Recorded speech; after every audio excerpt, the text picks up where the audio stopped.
चिंता आ गई कि भाई अब ये बिना राम के, बिना हरि के तो इन पर विजय नहीं प्राप्त की जा सकती। चिंता दो प्रकार की होती है। एक सामान्य व्यक्ति चिंता करता है तो अपने घर की करता है, और विश्वामित्र करेगा तो पूरे विश्व की करेगा, पूरे विश्व की। और ये की है चिंता भारतीयों ने। सर्वे भवन्तु सुखिनः अथवा लोकाः समस्ताः सुखिनो भवन्तु, ये साधुओं की चिंताएं हैं। इनकी चिंताओं का भी जो एक दायरा है, कमाल कर दिया उन्होंने। चिंता करते करते किसकी कर डाली? लोकाः, न इस लोक की नहीं, ऑल प्लैनेट्स।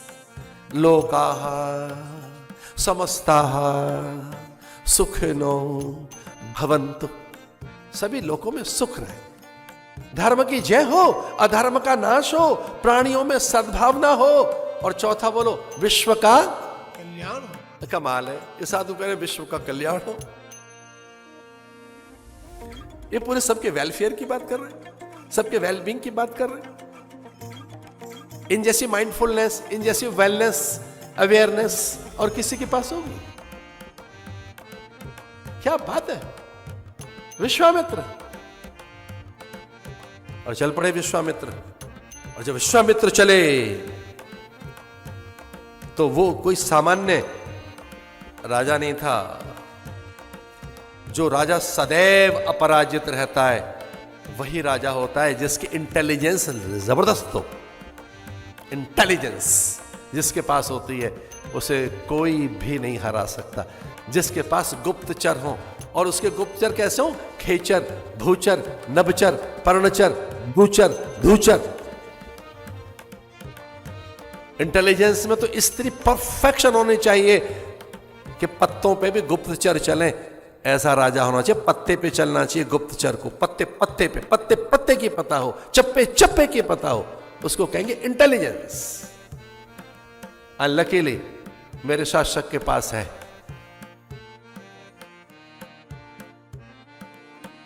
बहुत विजिलेंट है, बहुत जागरूक है, बहुत सावधान है। उसको कष्ट हो सकता है, देश को नहीं पहुंचने देगा। वो दुखी रह सकता है, देश को दुखी नहीं करेगा, कभी भी नहीं। आंच नहीं आने देगा वो। मेरा कोई पॉलिटिकल एजेंडा नहीं है, मेरा भीतर का अनुभव कहता है। इसलिए नहीं कि उनसे संवाद हुए इस कारण, इसलिए कि अब समझ में आ गया है कि देश के जिस तरह के कल्याण की अब राह देश ने पकड़ी है, सच मानिए अब इस देश को आगे जाने से कोई नहीं रोक सकता, कोई नहीं रोक सकता। और भृगुपुत्र का मन आ गया दोनों का। युवती बड़ी विचलित हुई, उसने कहा भाई ये बात नहीं हो सकती। अब दोनों में तय कर लो, आप दोनों में तय करो मैं किसकी बनूंगी। अब मैं दोनों में से किसी एक को कह दूं कि ये श्रेष्ठ है तो दूसरा नाराज हो जाएगा। आप ही तय करो, आप दोनों में कौन श्रेष्ठ है।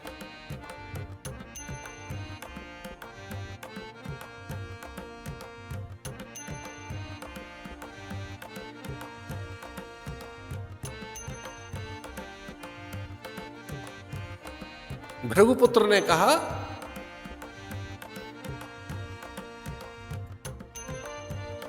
कि आपके पिता से तय करेंगे, आपके पिता के पास चलते।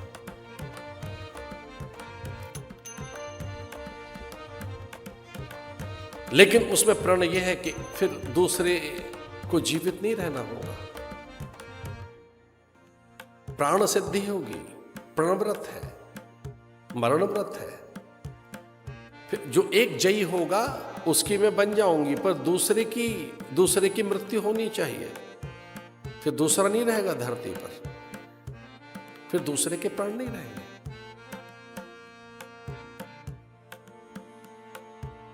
प्रहलाद को बात बताई गई, विरोचन ने और भृगुपुत्र ने। हमारे बीच में यह संधि तय हुई है। हम में से कौन श्रेष्ठ है, हम में से कौन जयी है, हम में से कौन महान है। और ये जानते हुए भी प्रहलाद जानते थे कि मेरे पुत्र की मृत्यु हो जाएगी, और मैं अपने पुत्र को तो महान कह नहीं सकता, चूंकि भृगुपुत्र मेरे सामने आया है, ब्राह्मण बालक मेरे सामने आया है, भृगु महान है। और ये बालक भी कितना महान है कि इसने निर्णय के लिए मुझे ही नियुक्त कर दिया, तो सर्वथा कितना योग्य है ये।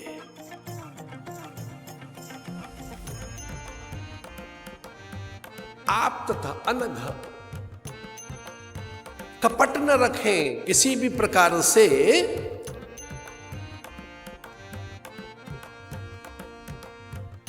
अनघ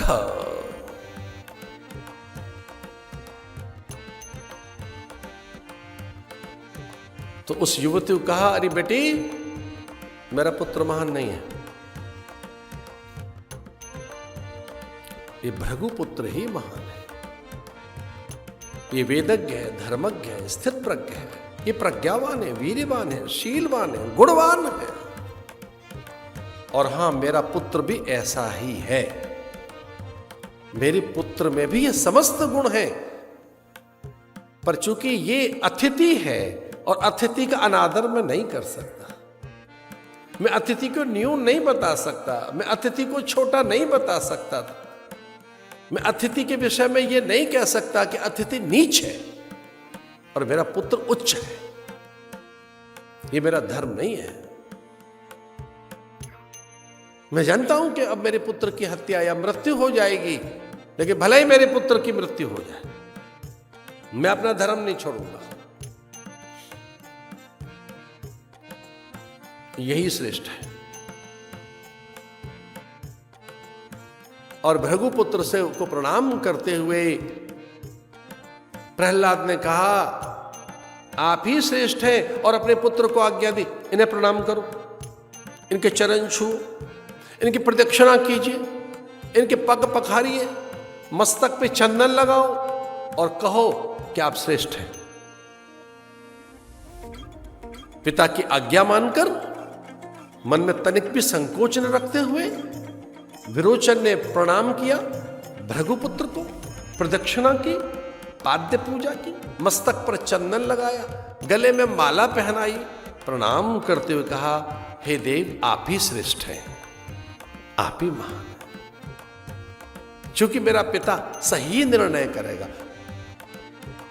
मैं अपने अहंकार में आ गया था, मुझे लगा मैं कितना महान हूं, पर मेरे पिता ने मुझे दर्पण दिखाया है कि मैं महान नहीं हूं, आप ही महान हैं।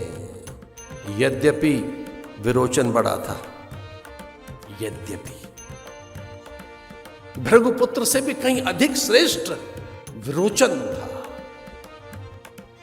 लेकिन अतिथि के आदर करने के लिए विरोचन ने न्यूनता स्वीकार की और भृगुपुत्र ने कहा, धन्य है आप। अब युवती कहने लगी कि महाराज ये तो तय हो गया, मैं आपकी बन गई, अब पर इस विरोचन की हत्या तो करो। तो उन्होंने कहा, भैया तू मेरी बन या मत बन, मैं इतने महान आदमी की हत्या नहीं कर सकता। एक स्त्री जीवन में आए और एक रूप के कारण और मैं अन्य के प्राण ले लूं, मैं तेरे रूप पर ही तो मुग्ध हुआ हूं। रूप की आसक्ति इतनी अधिक होनी चाहिए क्या कि जिसने निर्णय किया है ऐसे पिता को मैं कष्ट दे दूं? जो मेरा प्रतिद्वंदी है, अपने को छोटा मानकर मेरे पग पखार रहा हो, प्रणाम कर रहा हो, अनघ चित्त जिसका हो, अनघ प्राणी, अनघ वो मन से स्वीकार कर रहा है, हृदय से स्वीकार कर रहा है, हृदय से मुझे देवता मान रहा है, हृदय से मेरी पूजा कर रहा है, केवल पिता के कहने से नहीं, क्योंकि पिता ने आदेशित किया, इस दृष्टि से ही मेरे पैर नहीं छुए उसने। पिता ने कहा, इस दृष्टि से ही मुझे प्रणाम नहीं किया है उसने हृदय से मुझे स्वीकार किया है। और मैं जिसे देख रहा हूं अपने प्रतिद्वंदी को, वो क्या है? अनघा, पाप नहीं है उसमें। इसलिए अगर मुझसे ही पूछना चाहती है कि हम दोनों में कौन महान है, तो चल मैं विड्रॉ करता हूं, अब यही महान है। मैं भी स्वीकार करता हूं कि मैं भी उतना महान नहीं हूं। अब तो मुझ में और इसमें भी तय हो गया कि कौन महान है। हमें क्षमा कर दीजिए, एक छोटी सी बात याद आती है हमें, हमारे हरियाणा की बात है। ये जगह है कहीं शिवानी के आसपास, वो झोंपा और उस तरफ का कोई, उस तरफ के गांव की घटना। उधर बढ़े हिसार से उस तरफ कहीं, अरे राजगढ़ की ओर चलो उधर तो झोंपा, उस तरफ की कहीं की घटना। क्षमा कीजिए, सामान्य बात सुना रहा है। एक किसान के पास एक पहलवान पहुंच गया और उसने, पहलवान ने कहा, हमने सुना है कि आप बड़े बलवान हैं, मल्ल विद्या में सब प्रकार का कौशल आपको आता है, हमसे कुश्ती कर लो। बड़ा भारी पहलवान था किसान तो, कई कई गांवों में उसकी ख्याति और कीर्ति, उसके नाम से लोग भयभीत होते थे। उसके बल से एक अपरिचित आया पहलवान, उसने कहा कि भाई वो हमसे कुश्ती कर लो। उसने कर ले भैया, अब हरियाणा का आदमी भोला भाला होता, सीधा साधा, कर ले कुश्ती। कुश्ती की और वो जो पहलवान आया था उसने हरा दिया इस किसान को। बोले बस यही आजमाना था कि भाई तू बहुत बड़ा पहलवान बनता है, मुझे किसी ने कहा तो मैं आ गया तेरे गांव में और मेरा काम बन गया, हरा दिया मैंने तुझे। तो उसने कहा मैं ऐसे नहीं जाने दूंगा, मैं तो जाने नहीं दे सकता तुझे। बोले क्यों? बोले मुझे गांव में खबर करनी होगी, आसपास के सभी गांवों में, कि मुझे कितना महान आप समझते हो, मैं उतना हूं नहीं, आपने मुझे हरा दिया है, मुझे अपने गांव को बताना होगा। ये मैं गांव की निश्चलता के बारे में बता रहा हूं आपको। उसने कहा अरे बात खत्म होगी, हमारे आपके बीच की बात थी। बोले नहीं नहीं नहीं नहीं, मुझे गांव को बताना होगा।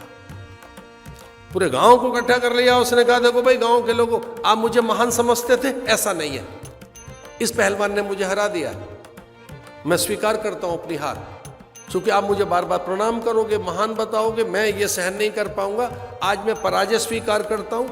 और ये बताया मैंने इसलिए है कि ये मैं अब सुन नहीं सकता शब्द कि मैं बड़ा महान हूं, मुझे लज्जा आती, मैं भेद नहीं रख सकता, मैं झूठ मूठ की प्रशंसा नहीं चाहता, मैं हार गया। गांव के लोगों ने सच मानिए 3 दिन तक विजय यात्रा निकाली उस अपने हारे हुए पहलवान की। उस गांव में 3 दिन का विजय उत्सव रहा कि हमारे गांव का पहलवान हार गया, पर सत्य में जीता हुआ है, नैतिकता में जीत हुई है। हमारे गांव का पहलवान नहीं हारा है, बल से हार गया होगा, सत्य प्रतिज्ञ है, दृढ़ प्रतिज्ञ है, आत्मजयी है। झूठी प्रशंसा भगा दी उसने। किस्सा तो यहां तक जाता है कि गांव के लोगों ने फिर से उससे कहा उस पहलवान तक खबर भेज। कहते हैं 2-4 महीने के बाद में फिर से कुश्ती हुई और ये गांव का पहलवान जीत गया और उसको उसने हरा दिया।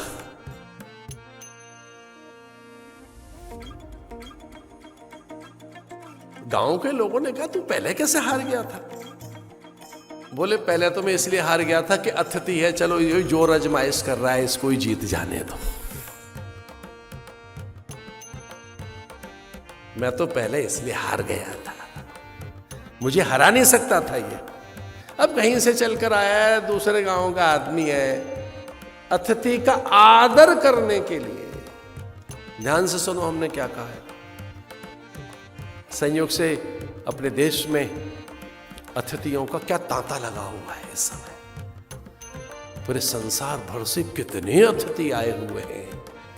कभी मौका लगे G20 के गेस्ट्स डेलीगेट्स को बताने का, अपने हरियाणा की बात जरूर बता देना।